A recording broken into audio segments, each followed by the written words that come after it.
pessoal, espero que todos estejam bem.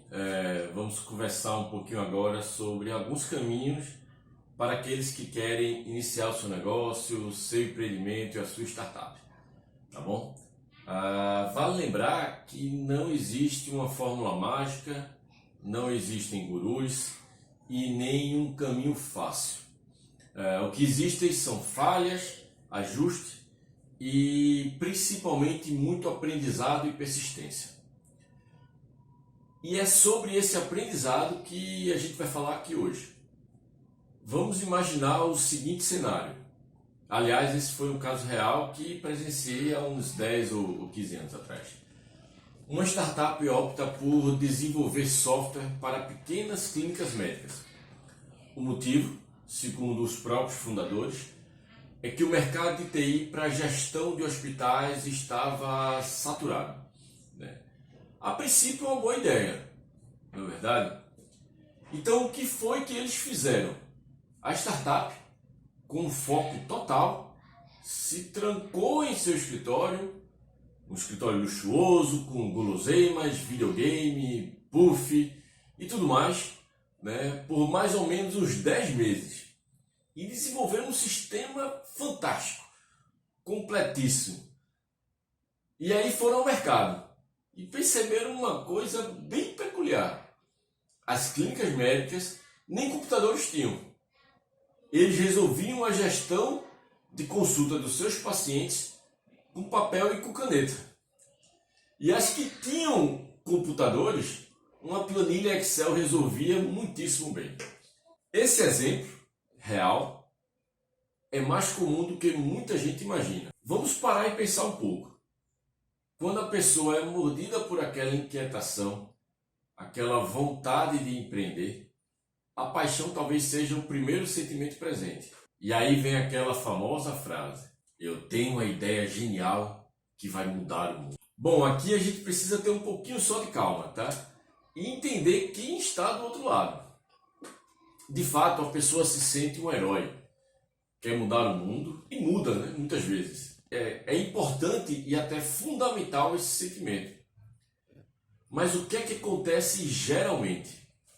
Os empreendedores têm a ideia, trabalham para captar investimentos, usam o dinheiro levantado para iniciar o projeto, a partir daí aumentam rapidamente o time, trabalham para desenvolver a primeira versão do produto, tá? Passam por vários testes, alfa e beta testes principalmente, e aí finalmente lançam aquele produto maravilhoso que vai mudar o mundo.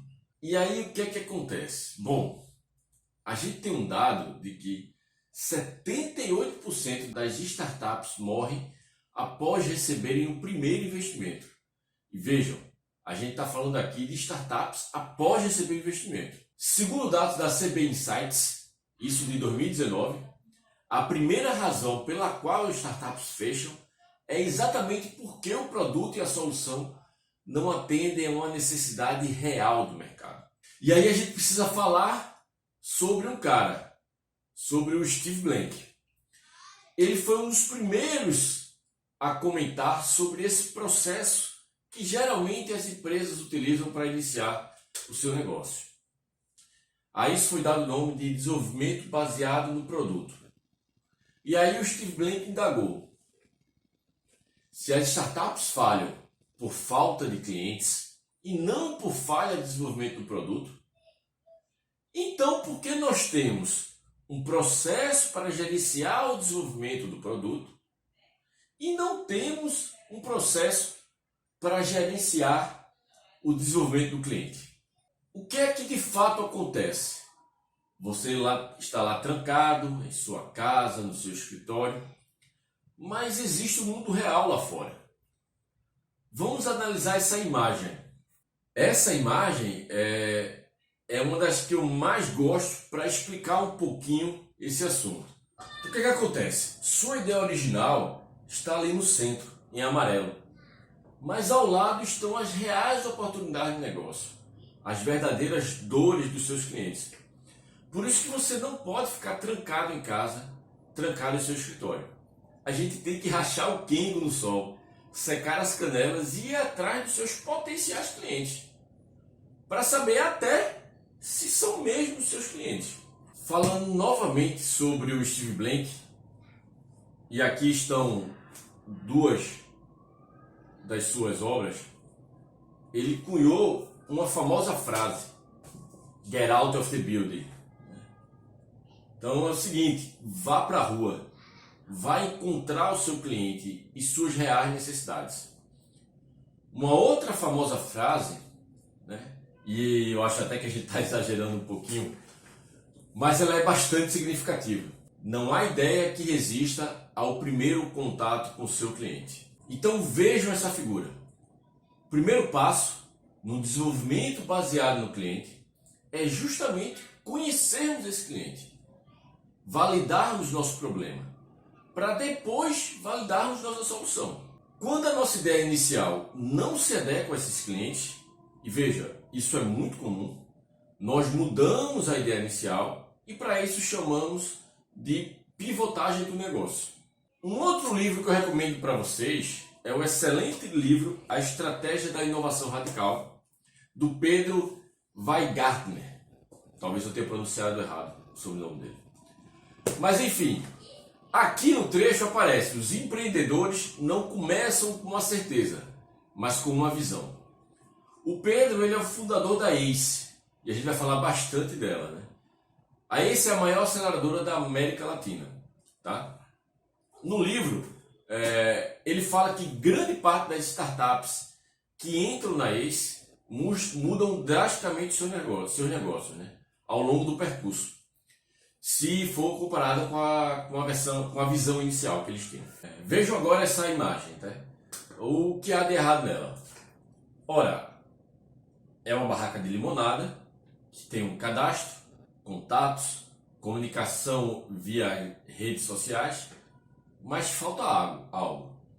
O real valor ao cliente, a própria limonada. Então vejam, precisamos entregar o que realmente o cliente quer, não o que achamos naquela ideia sensacional que vai mudar o mundo. Esse outro exemplo também acontece bastante. Acreditamos que alguma funcionalidade pode ser o pulo do gato. Gastamos energia, dinheiro e tempo entregando algo superestimado, que o cliente não precisa. Até porque nesse caso específico, ele queria apenas uma fogueira. Então, pessoal, precisamos ter em mente que, se vamos empreender, a primeira necessidade básica é conhecer nosso cliente. Como atividade, eu peço que escutem o episódio 5 do podcast Growthaholics, da aceleradora ACE, que eu comentei agora há pouco, que fala sobre por que as startups morrem. Vocês vão aprender através de um bate-papo descontraído com gente que já acompanhou mais de 300 startups na aceleradora. Tudo isso que acabei de comentar com vocês, obviamente com um pouco mais de qualidade, né? Vejo vocês na próxima aula sobre Lean Startup. Tá aqui, ó. Abraços e fiquem todos bem.